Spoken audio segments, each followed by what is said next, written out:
வணக்கம் மக்களே. இந்திய அணியோட சீனியர் வீரரான விராட் கோலி சமீபத்தில் அளிச்ச பேட்டியில தான் மற்றொரு ஆஸ்திரேலிய சுற்றுப்பயணத்துல பங்கேற்காம போகலாம் அப்படின்னும் அதனால இதுக்கு முன்னாடி என்ன நடந்துச்சோ அதை நினைச்சு தான் மன நிம்மதி அடைவதாகவும் சொல்லியிருக்காரு. இதையடுத்து விராட் கோலி டெஸ்ட் போட்டியில இருந்து ஓய்வு பெற போறாரா அப்படின்ற கேள்வி எழுந்துச்சு. அவர் இன்னுமே சில ஆண்டுகள் மட்டும்தான் டெஸ்ட் போட்டிகள்ல ஆடுவேன் அப்படின்னு இப்படி சுட்டிக்காட்டி பேசிருக்காரா அப்படின்ற மாதிரியான கேள்விகளும் எழுந்துச்சு. இந்த பேட்டியால விராட் கோலியோட ரசிகர்கள் சோகத்துல இருக்காங்க. இந்திய டெஸ்ட் அணி ஜூன் மாதத்துல இங்கிலாந்து அணிக்கு எதிராக 5 போட்டிகள் கொண்ட டெஸ்ட் தொடர்ல விளையாட போறாங்க. அந்த தொடருக்கான அணியில கேப்டனா ரோஹித் சர்மா இருப்பாரு அப்படின்னு சமீபத்துல செய்திகள் வெளியாகி இருந்துச்சு. விராட் கோலி நிச்சயமா அந்த தொடர்ல பங்கேற்பாரு அப்படின்னும் 2027 உலக டெஸ்ட் சாம்பியன்ஷிப் இறுதி போட்டியில கோலி நிச்சயமா ஆடுவாரு அப்படின்னும் பிசிசிஐ வட்டாரங்கள் செய்திகள் வெளியிட்டிருந்தாங்க. இந்த நிலையில தான் விராட் கோலியோட இந்த பேட்டி வெளியாகி இருக்கு. இந்த பேட்டியில விராட் கோலி தன்னோட ஓய்வு பற்றி பேசியிருக்காரு. இன்னொரு ஆஸ்திரேலிய சுற்றுப்பயணத்துல தான் பங்கேற்காம போகலாம் அப்படின்னும் ஏற்கனவே இதுக்கு முன்னாடி நடந்ததை நினைச்சு மன அமைதி அடைவதாகவும் ஓய்வுக்கு பிறகு நான் என்ன செய்வேன் அப்படின்னு தெரியல, ஒருவேளை அதிக அளவுல பயணம் செய்வேன் அப்படின்னு சொல்லியிருக்காரு. குறிப்பா ஆஸ்திரேலியாவுக்கு எதிரான தொடர்ல முதல் போட்டியில சதத்தை அடிச்ச விராட் கோலி தொடர்ந்து அசத்துவாரு அப்படின்னு எதிர்பார்க்கப்பட்டுச்சு.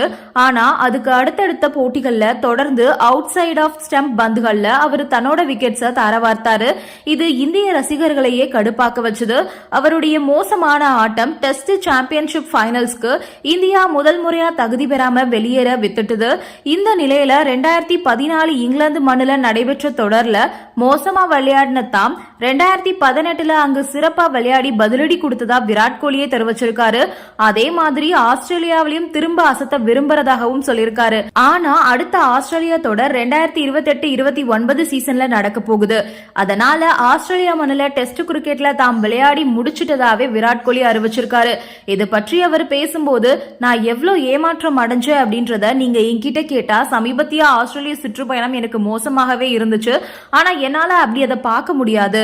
இன்னும் 4 வருஷத்துக்கு அப்புறம் நடக்க போற ஆஸ்திரேலிய தொடர்ல நான் இல்லாம இருக்கலாம். அதை சரி செய்யற வாய்ப்பு எனக்கு அமையாம போகலாம்.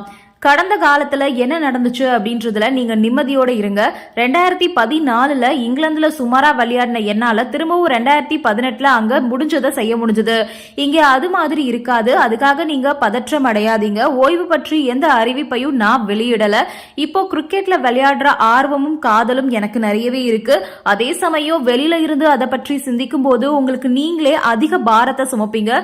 அது மாதிரி அனுபவத்தை நானுமே ஆஸ்திரேலியா தொடர்ல சந்திச்சேன்.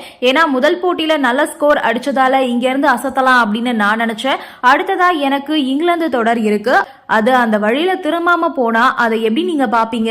என்னை பொறுத்தவரை இது எல்லாமே ஏற்றுக்கொள்ளணும். அதுதான் நடந்துச்சு. நான் எனக்கு நானே உண்மையாதான் இருக்கேன் அப்படின்னு விராட் கோலி தெரிவிச்சிருக்காரு.